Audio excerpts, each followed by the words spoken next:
What's up, guys, and welcome back to the channel. In this particular video, we are going to be going over my different tackle box setups and stuff, and different types of lures and baits and stuff like that, and how I got my my things kind of like set up and organized. So starting out with tackle box number one, we're going to open this up here. I had to put a cardboard cutout in here to kind of help keep things in place. So we'll move that out of the way. So I mainly run Senkos, like soft plastics and stuff like that, like worms.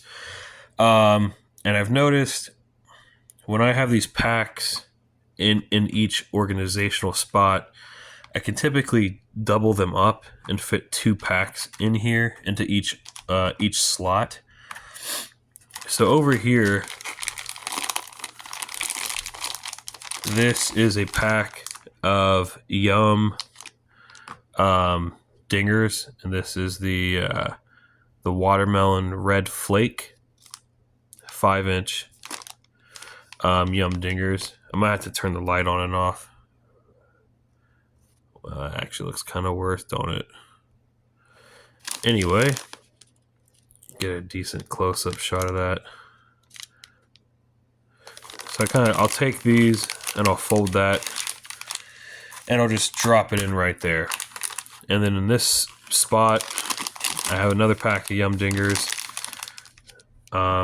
These are the Pearl Silver Flake 5-inch.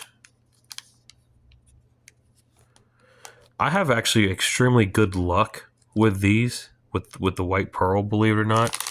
I've had a lot of strikes on these. Up here, this is actually that pack of Go North baits, the custom pack that I had sent out for me. Also in a red flake there underneath of it.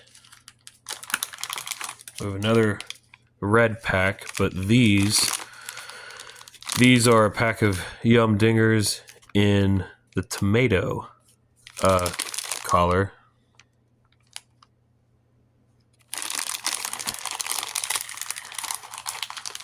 I'll show these again real quick.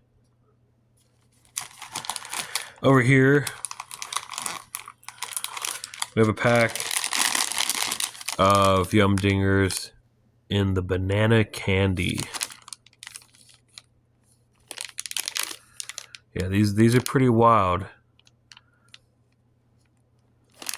But I have had strikes on yellow, so.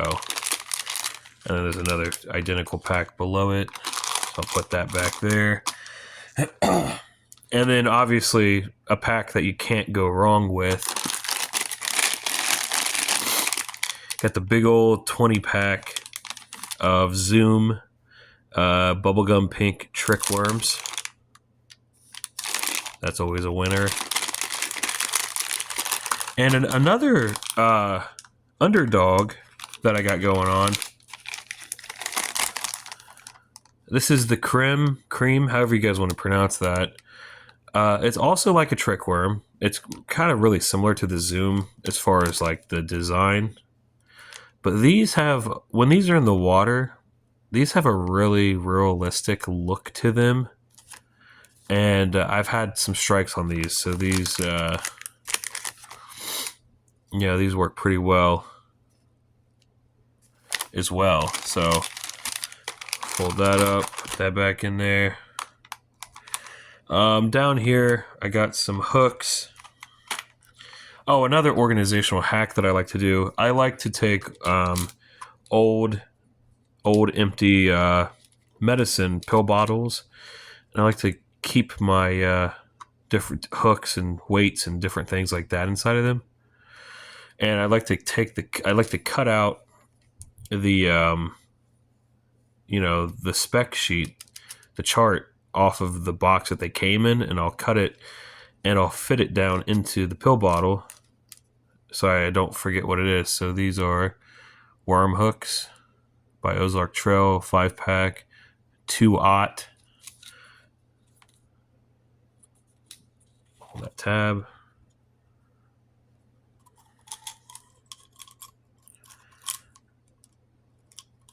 Try to get one out of here without cutting myself.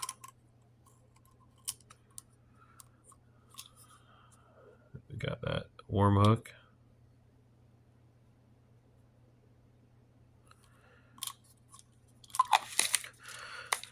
Down here we have a white rooster tail.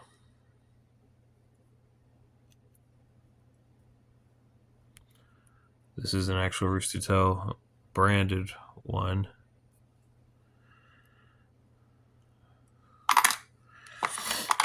Over here we have some bait holder hooks, also made by Ozark Trail. You can get a 15-pack of these, size 2 for like, I think these are only like, these might be like $2 or something. It's a decent hook, actually, too, believe it or not, guys. Like I said, don't sleep on Ozark Trail, guys. They're coming a long way. Like, they're making pretty decent quality products here, believe it or not, for really really affordable price. And you know, I got like a popper type frog. I have never had a strike on this, unfortunately. And then I had the other one, you know, that had the swimming leg. Ended up losing one of the legs to that. I don't really throw these a whole lot. So I'm going to go ahead. That pretty much concludes this one. I'm going to close this up. And then I want to show you the other one that I got going on. All right, this is my my other tackle box. Get this opened up here. So you can tell a lot more pill bottles. This one, you got some 4-aught circle hooks, Eagle Claw laser hooks in there.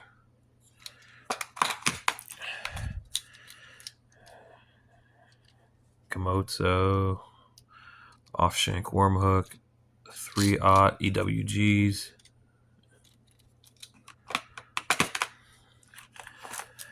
This one is not labeled, but this is a bunch of random octopus hooks that I found laying around one day at a pond that I was fishing. This one is a bunch of size 6 little Aberdeen bluegill hooks.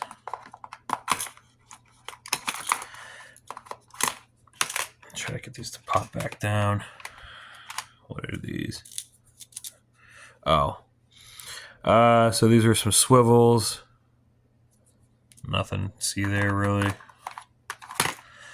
That's another pack of swivels. Then this is just a random bottle full of these are all size 2 like bait holder type hooks.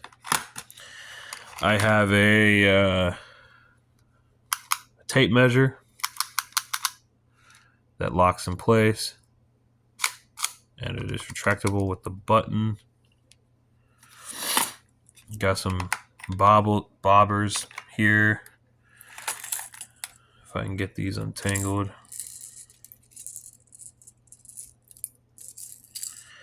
I got a whopper plopper.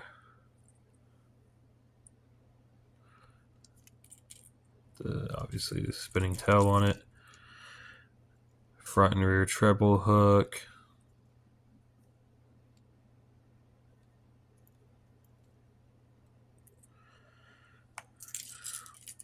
I had the lipless crankbaits that I like to use the Strike King Red Eye Shad like lipless crankbaits.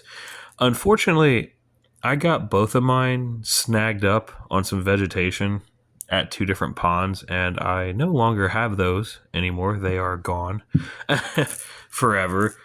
The only one I have left is this random Guggen Squad lipless crankbait that I really don't use that much because it sinks really fast, which is not what I like. I like a slow sinking crankbait.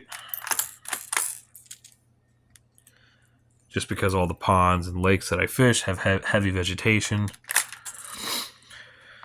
Some tools that are probably a good idea to keep in your tackle boxes. A really good pair of cutting scissors. A really good pair of cutting dikes for cutting like braided line and whatnot. Pair of needle nose pliers. These need to be replaced. These do not work that great anymore. A pair of regular pliers.